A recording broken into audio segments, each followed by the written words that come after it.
jowa, pinakilala na sa yung ganon? Hindi ko alam. Showbiz ha? Prepare. Hindi ako prepare. Happy ako for all my pamangkin. Huwag ka kayo.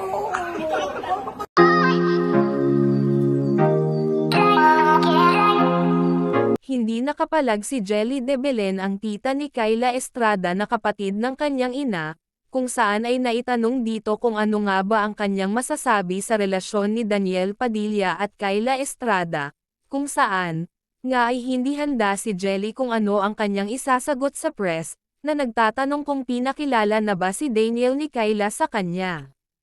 Pero inamin naman ni Jelly na kilalang kilala niya si Daniel dahil inaanak niya ito.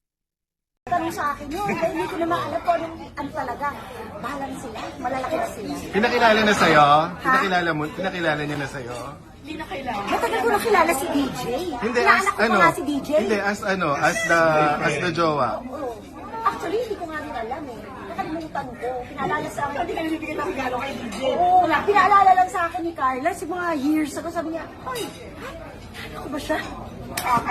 Pero hindi, As the jowa, pinakilala na sa yung ganon? hindi ko alam.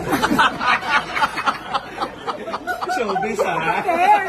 Hindi ako prepared. Parang nasa out of the... Basta hayaan naman natin sila. Ayan yung tanong. Oo. Pero happy ka talaga for Kyla. Happy ako for all my pamangkin. Huwag ka kayo. Kamakailan lamang ay naging usap-usapan online ang mga videos at larawan ng magkasintahan, kung saan, ay sobrang sweet ito sa isa't isa na nagbakasyon sa El Nido, Palawan, at makikita din kung paano nilagyan ni ng sunblock ang likod ni Kyla.